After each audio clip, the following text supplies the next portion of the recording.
The text came through while I was in a briefing at the Department of Justice. My phone was on silent, but I glanced at it during a break in the presentation about authentication protocols for historical evidence. Tyler, sold your junk collection for $8,000. You're welcome. That antique dealer finally gave me a decent offer. Before I could process that message, another came through. Dad, about time someone cleaned out that storage unit. Tyler's paying this month's rent with the money. Smart thinking, son. I stared at my phone screen, my mind racing through the implications. I typed back carefully. Me, toted. District Attorney Morrison noticed my expression. Everything all right, Agent Parker? No, ma'am. I need to make a phone call. It's urgent. She nodded and I stepped out of the conference room, already dialing my supervisor at the FBI's art crime team. Jenkins, he answered. Sir, it's Parker. We have a situation. The Castellano collection. Someone just sold it. Pause. The protected evidence. The items seized from the Castellano estate that you've been authenticating for the past 14 months. Sir. My brother just texted me that he sold my junk collection to an antique dealer for $8,000. Your brother sold federal evidence? He didn't know it was federal evidence. My family thinks I'm a history teacher. They don't know I'm a special agent with the art crime team. The collection was stored in a unit registered under my name while I completed the authentication process. Jesus Christ, Parker. Do you know which dealer? Not yet. But I can find out. And sir, we need to move fast. If those items enter the black market before we recover them, the entire Castellano case could be compromised. Agreed. I'm authorizing an immediate evidence tampering investigation. Get me the dealer's information and location. I'll have a team ready within the hour. I called my brother. He answered on the third ring, sounding pleased with himself. Hey Ethan, did you see my text? Pretty good deal, right? That guy came up from the $6,000 he originally offered. Tyler, I need the name and address of the dealer you sold to. Right now. Whoa, calm down. Why are you so worked up? It was just your old stamp collection and those weird documents. You've had that stuff sitting in storage for over a year. I figured you forgot about it. Tyler. The name. Now. Hey. Geez. His name is Marcus Webb. He has a shop called Webb Antiquities on 14th Street. He seemed really excited about some of the stuff actually. Said something about rare postal history. I thought he was just being nice, but hey, $8,000 is $8,000. My blood ran cold. Marcus Webb was a known fence for stolen historical artifacts. We'd been building a case against him for 6 months. Tyler, listen to me very carefully. Do not spend that money. Do not touch it. Do not do anything until I get there. What? Why, it's my money now. Well, technically it's going toward the storage unit fees and Dad's truck repair, but... What address are you at right now? I'm at Dad's house. We're having a barbecue to celebrate. Mom's here, Aunt Linda, Uncle Rob. Why are you being so weird about this? I'll be there in 40 minutes. Do not leave. Do not spend that money. I hung up before he could argue and called Jenkins back. Sir, the dealer is Marcus Webb at Webb Antiquities on 14th Street. Jenkins swore. The same Webb we've been investigating? The same. My brother just sold federal evidence to a known criminal fence. We need 2 teams. One for recovery at Webb's location, one for my family's residence to secure the transaction evidence. Agreed. Give me the address for your family. And Parker? This is going to get complicated. I know, sir. 45 minutes later, I pulled up to my father's house in suburban Virginia. 3 unmarked FBI vehicles parked behind me. Jenkins emerged from the first one, along with 4 other agents from the art crime team. 2 agents from the evidence tampering unit arrived in a separate vehicle. My father's backyard barbecue was in full swing. I could hear music and laughter as we approached the front door. I knocked firmly. Professional. Visual. My mother answered, her smile fading when she saw my expression and the group of people behind me. Ethan, what's wrong? Why do you look so serious? And who are all these people? Mrs. Parker, I'm Supervisory Special Agent Jenkins with the FBI's art crime team. We need to speak with you and your family immediately regarding the sale of protected federal evidence. My mother's face went blank with confusion. FBI? Federal evidence? I don't understand. My father appeared behind her, his face already reddening. What the hell is this? Ethan, what's going on? Dad, let us in. This is official FBI business. The backyard went silent as we walked through. Tyler stood by the grill, spatula in hand, his mouth open in shock. My aunt and uncle froze mid-conversation. Even the music seemed to quiet. Jenkins took the lead, his voice carrying across the yard.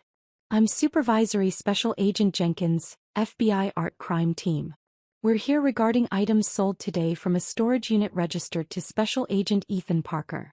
Those items are protected federal evidence in an ongoing criminal investigation.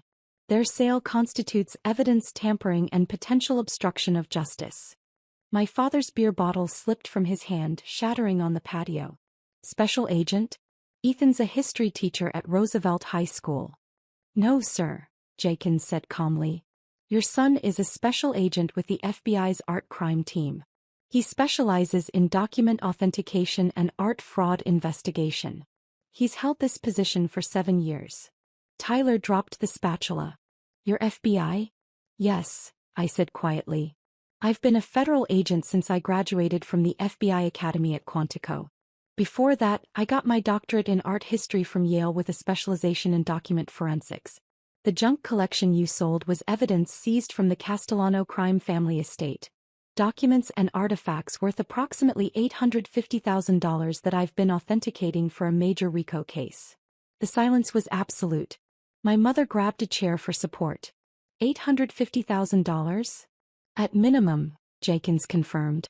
The collection includes rare historical documents, authenticated correspondence from several U.S. presidents, and postal artifacts that are critical evidence in a $40 million fraud and money laundering case against the Castellano organization.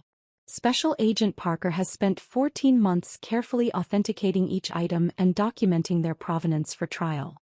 Tyler's face had gone from red to white. I sold federal evidence to a criminal? You sold federal evidence to Marcus Webb, who is currently under investigation for trafficking in stolen cultural property, Jenkins said. An investigation your brother has been working on for the past 6 months. Agent Chin from the Evidence Tampering Unit stepped forward. Tyler Parker, we need you to provide a full statement regarding the sale. We also need the $8,000 you received, as it constitutes proceeds from the sale of federal property. The money's already gone, my father said weakly. Tyler gave me $5,000 for my truck transmission repair. The rest went to paying off the storage unit fees and Tyler's credit card. Jenkins turned to me. How did they access your storage unit? I'm wondering the same thing, I said, looking at Tyler. My brother shifted uncomfortably. You gave me the access code last year when I helped you move some furniture. I wrote it down. And Mom had a spare key you gave her for emergencies. So you used access I gave you for helping me move to sell federal evidence without my permission or knowledge? I thought it was just your old collection. That stuff you were obsessed with in college.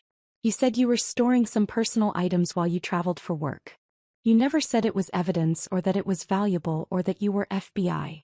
Tyler, I said carefully, did it occur to you to call me before selling my property? Regardless of what you thought it was worth. I texted you. You texted me after you'd already completed the sale. My Aunt Linda spoke up, her voice shaking. Ethan, surely you can explain to your bosses that this was a mistake. Tyler didn't know. That's not how federal evidence chain of custody works, Jenkins said. Ignorance doesn't excuse evidence tampering. Those items were under federal protection. Their sale has potentially compromised a major criminal investigation. My Uncle Rob, a lawyer, cleared his throat. What exactly are the legal implications here? Agent Chin responded. At minimum, Tyler Parker faces potential charges of evidence tampering, theft of federal property, and obstruction of justice. Each charge carries significant penalties. The good news is that we know where the evidence is and can recover it. The bad news is that its chain of custody has been broken, which could affect its admissibility in trial. But I didn't steal it. Tyler protested. It was in Ethan's storage unit. How was I supposed to know? You weren't supposed to sell property that wasn't yours without permission, Jenkins said flatly. Federal evidence or not, you sold items belonging to your brother without his authorization. That alone is theft. My mother was crying now. This can't be happening. Then fix this. Tell them it was a family misunderstanding. Mom, I can't fix this. Tyler sold evidence in a federal case. That's not something I can make disappear because we're related. My father finally found his voice. 7 years. You've been FBI for 7 years and you never told us. I tried to tell you when I got the position. You told me I was wasting my education and should have become a real teacher with benefits instead of chasing some government job. So I stopped trying to explain. But a history teacher. I never said I was a history teacher. You assumed that because I have a history degree. I said I work in historical research and documentation. Which is true. I research and document historical artifacts as evidence for federal cases. You assumed I meant I taught high school. I didn't correct you because every time I tried to explain my actual work, you dismissed it as a waste of time. Tyler sat down heavily on a deck chair. $850,000. Oh my God. Webb only gave me $8,000. He ripped me off for almost $1 million. Webb is a criminal fence, I explained. Of course he ripped you off. He knew exactly what those items were worth. That's why he's under investigation. And now you've handed him evidence that could have put him and the Castellano family away for decades. Jenkins's phone rang. He stepped away to answer it, then returned with a grim expression. Recovery team just hit Webb's shop. He's in custody, but several items from the collection are already gone. He sold them this afternoon to an overseas buyer. They're being shipped out tonight. Which items? I asked urgently. The Lincoln correspondence and the Revolutionary War postal documents. I closed my eyes. Those were two of the most critical pieces. Letters that directly tied the Castellano family to historical document fraud and money laundering schemes dating back 30 years. We can intercept the shipment, Jenkins said. But this is going to delay the trial by months, maybe years. The defense will argue chain of custody was compromised. And they'll be right. All because of a barbecue celebration, I said quietly. My father bristled. Don't put this on us. You're the one who didn't tell us what you really did. I'm the one who stored federal evidence in a secured facility with restricted access that you violated, I shot back.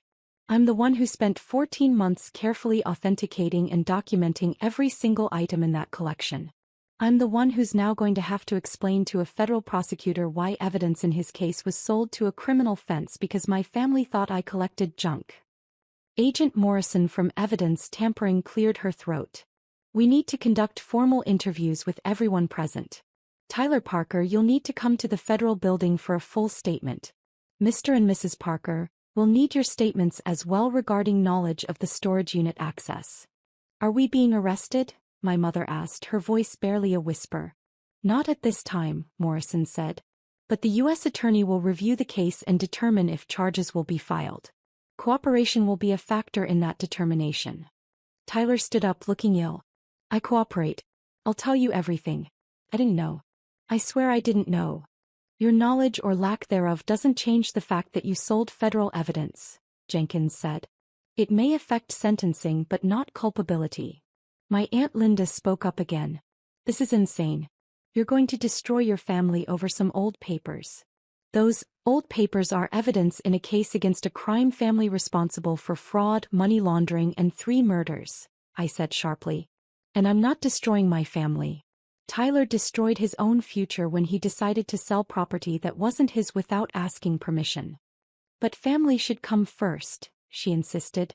Tell me, I said coldly, if Tyler had stolen a car, would you expect me to cover for him because we're family? If he'd robbed a bank, should I hide him from the law? Where exactly is the line where family loyalty trumps federal law? Silence. That's what I thought, I continued. You want me to value family over law when it benefits you. But if Tyler had stolen from a stranger, you'd expect that stranger to press charges. You'd expect the police to investigate. You'd expect justice to be served. The only difference here is that the victim of Tyler's theft is the federal government, and the investigator is me.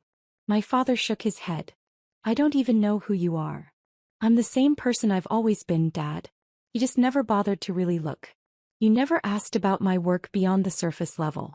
You never expressed interest in my accomplishments. When I got my doctorate, you asked when I was going to get a real job. When I joined the FBI, you assumed I meant I was an administrative assistant. You saw what you wanted to see, A disappointing son who wasted his education. You never saw the truth. A federal agent who's one of the top document authentication experts in the country. Jenkins interjected. Agent Parker has testified before Congress twice on art crime legislation. He's authenticated evidence that's led to the recovery of over $20 million in stolen art and artifacts. He's considered one of the premier experts in his field. His work has been published in multiple academic journals. My mother looked at me like I was a stranger. Congress? Academic journals? Ethan, why didn't you tell us? I tried, Mom. Every time I started to explain, you changed the subject or made a comment about how I should have gone to medical school like Cousin Jennifer.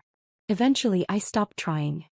The next several hours were a blur of interviews, statements, and paperwork. Tyler was taken to the federal building for formal questioning. My parents gave statements at the house. Webb's shop was searched thoroughly, yielding several other stolen items that expanded our investigation. By evening, the barbecue celebration had turned into a family crisis. I stood in my father's driveway as the sun set, watching the last FBI vehicle prepare to leave. Jenkins approached me. You handled that well, he said. I know it wasn't easy. It was necessary. The U.S. Attorney is reviewing the case. Given Tyler's cooperation and the fact that we recovered most of the evidence, she may offer a plea deal. Significant fines, probation, community service. Possibly suspended sentence given the unique circumstances. And the trial? Delayed but not destroyed. We'll argue that the chain of custody break was due to criminal interference by a third party, Webb. The evidence itself wasn't contaminated, just temporarily misplaced. It'll be a fight, but the case is still solid. I'll need to re-authenticate everything that was sold. I know. Take a few days first. Deal with your family situation. Then we'll tackle the re-authentication process. After Jenkins left, my father came outside. We stood in awkward silence for a moment. $850,000, he finally said. Tyler sold almost $1 million worth of evidence for $8,000. That's what happens when you don't ask questions before taking what isn't yours. He thought he was helping. Thought he was cleaning out junk to save you storage fees. He thought wrong. And his assumptions just cost him his clean record and possibly his freedom. My father looked old, suddenly defeated. Why didn't you tell us? Really? Because every time I tried, you made it clear you weren't interested. My work was boring government stuff. My education was wasted on paper shuffling. My career was not a real job. After years of dismissal, I stopped sharing. I kept my professional life separate from my family life because my family never valued it anyway. That's not fair. Isn't it? I turned to face him. When I got accepted to Yale's doctoral program, you asked why I was still in school instead of working. When I graduated with my PhD, you didn't come to the ceremony because it was too far, even though it was 3 hours away. When I got accepted to the FBI Academy, you told me government jobs were unstable and I should get something secure instead. At what point did you ever show interest in or support for my actual career? He had no answer. I love you, Dad. I love this family. But I'm not going to apologize for your inability to see me clearly. And I'm not going to compromise a federal investigation because Tyler made an illegal decision based on false assumptions. He's your brother. And he still has to face the consequences of his actions. That's how the law works. It doesn't have family exemptions. My mother came outside then, her face puffy from crying. Ethan, the lawyer your uncle called, says Tyler could face up to 5 years in prison. That's the maximum sentence for evidence tampering. More likely, given his cooperation, he'll face fines and probation. But Mom, that's not my decision. That's up to the U.S. Attorney's Office. Can't you speak to them? Put in a good word. I can confirm his cooperation. I can note that the evidence was recovered. But I can't ask for special treatment because he's my brother. That would be inappropriate and potentially illegal. She shook her head. I don't understand this world you live in. These rules that matter more than family. These rules protect everyone's rights equally, Mom. They ensure that powerful people can't just do whatever they want without consequences. They're the foundation of our entire justice system. If I started making exceptions for family, how could I ever claim to uphold the law? But he's your brother, she repeated as if that should override everything. Which is why this is so difficult, I said softly. But difficult doesn't mean wrong. Tyler broke the law. He'll face consequences. And I'll continue doing my job. Those two things can both be true simultaneously. Tyler emerged from the house then, having returned from his interview at the federal building. His eyes were red, his face haggard. They're charging me, he said numbly. Evidence tampering, theft of federal property, and obstruction of justice.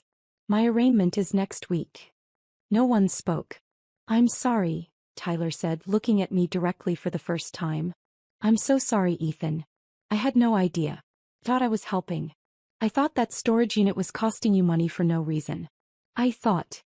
You thought without knowing the facts, I said. And you acted without permission. Those two things together created this situation. Is there anything I can do to fix it? Cooperate fully with the investigation. Accept responsibility. And learn from this. He nodded slowly. The agent said if I plead guilty and cooperate, they'll recommend reduced sentencing. Fines, probation, community service. Maybe no jail time. That's more lenient than most people get in evidence tampering cases. Because you vouched for me? He asked hopefully. Because you cooperated immediately and we recovered the evidence. Don't mistake prosecutorial pragmatism for family favoritism. The hurt on his face was evident, but I couldn't bring myself to comfort him. This was his mess to clean up. Over the next week, the full scope of Tyler's error became clear. The items he'd sold included authenticated letters from Abraham Lincoln discussing Civil War strategy, valued at $185,000.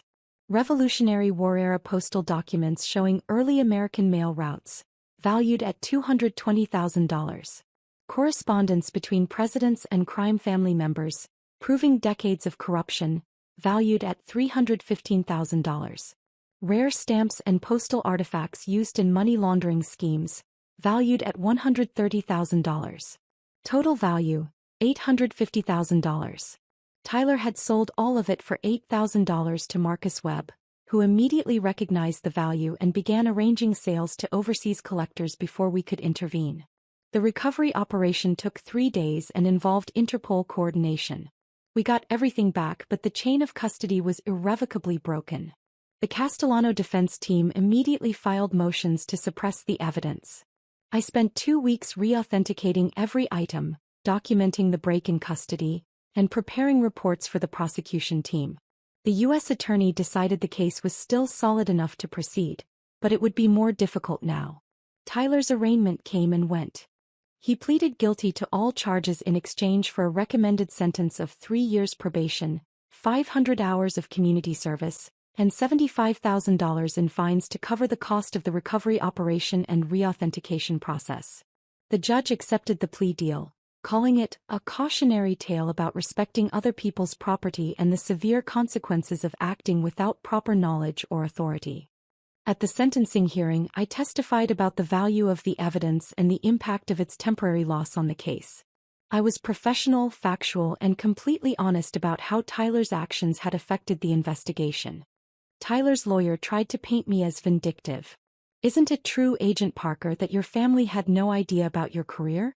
That you deliberately kept them in the dark about the importance of this collection? No, I said clearly. I told my family I worked in historical research and document authentication for the federal government. They assumed I meant something less important than what I actually did. I didn't deliberately mislead anyone. I simply stopped correcting their assumptions after years of having my actual career dismissed as unimportant.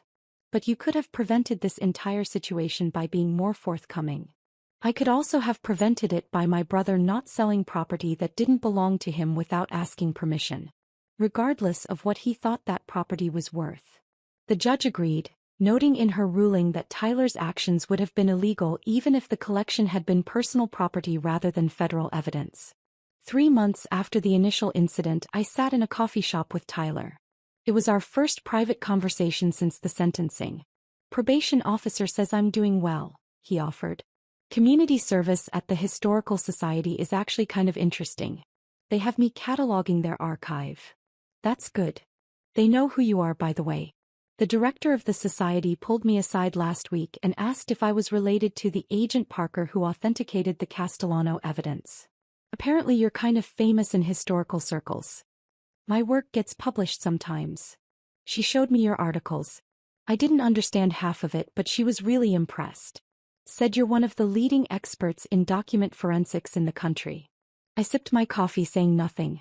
I've been thinking a lot, Tyler continued, about what you said. About how we never really asked about your work. You were right. We didn't. We just assumed. Yes. Why didn't you push harder? Make us listen. Because I got tired of being dismissed. It's exhausting trying to make people see you when they're determined to see something else. Tyler was quiet for a moment. I see you now. For what it's worth. I see that I screwed up big time. Not just by selling the evidence, but by never caring enough to know what you actually did for a living.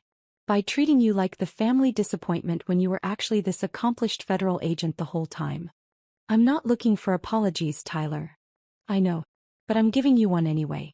I'm sorry I didn't value you. I'm sorry I made assumptions. And I'm really sorry I sold your stuff without asking. Even if it had just been your old stamp collection like I thought, I should have called you first. Yes, you should have. Will we ever be okay again?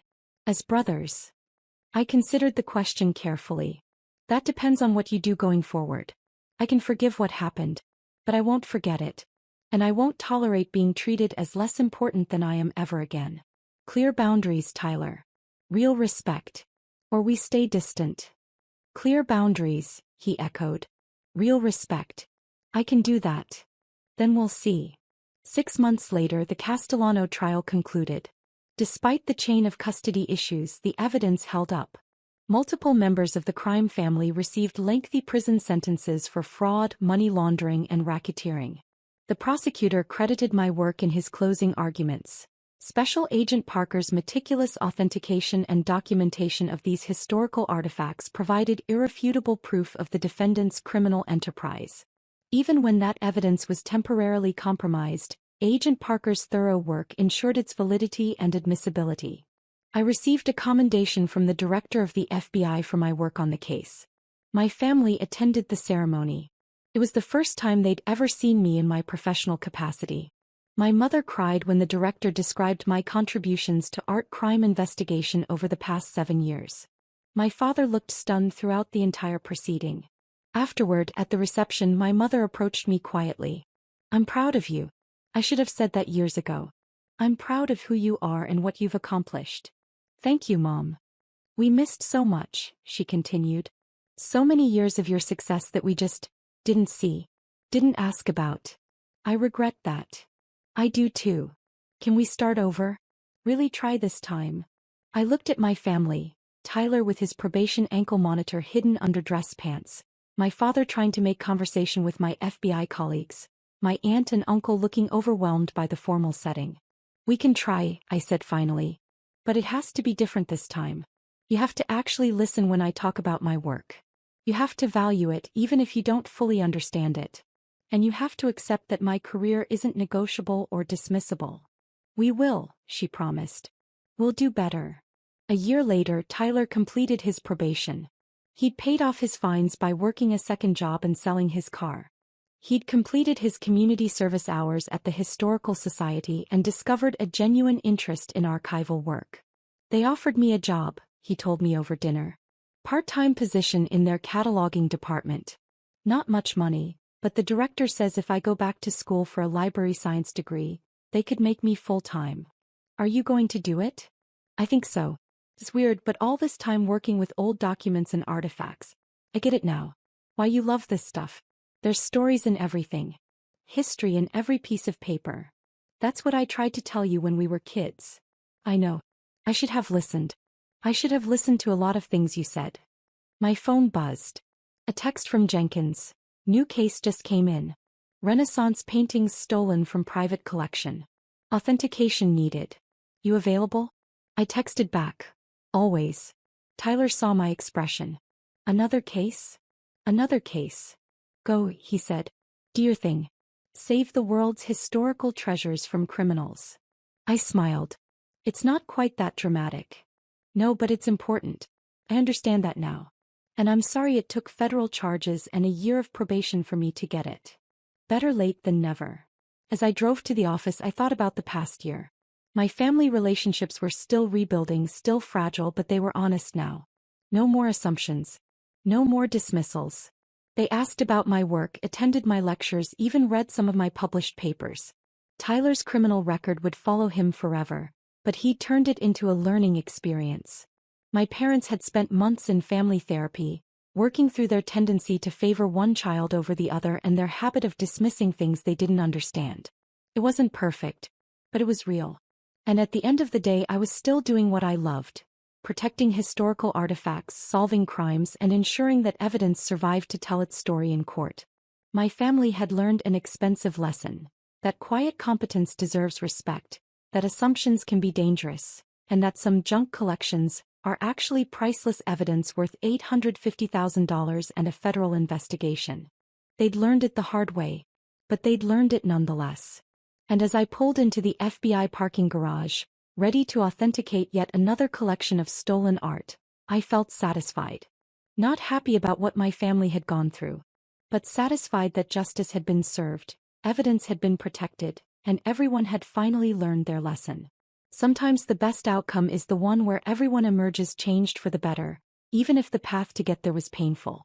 My name is Special Agent Ethan Parker, FBI Art Crime Team. And my collection is never junk. It's evidence. It's history.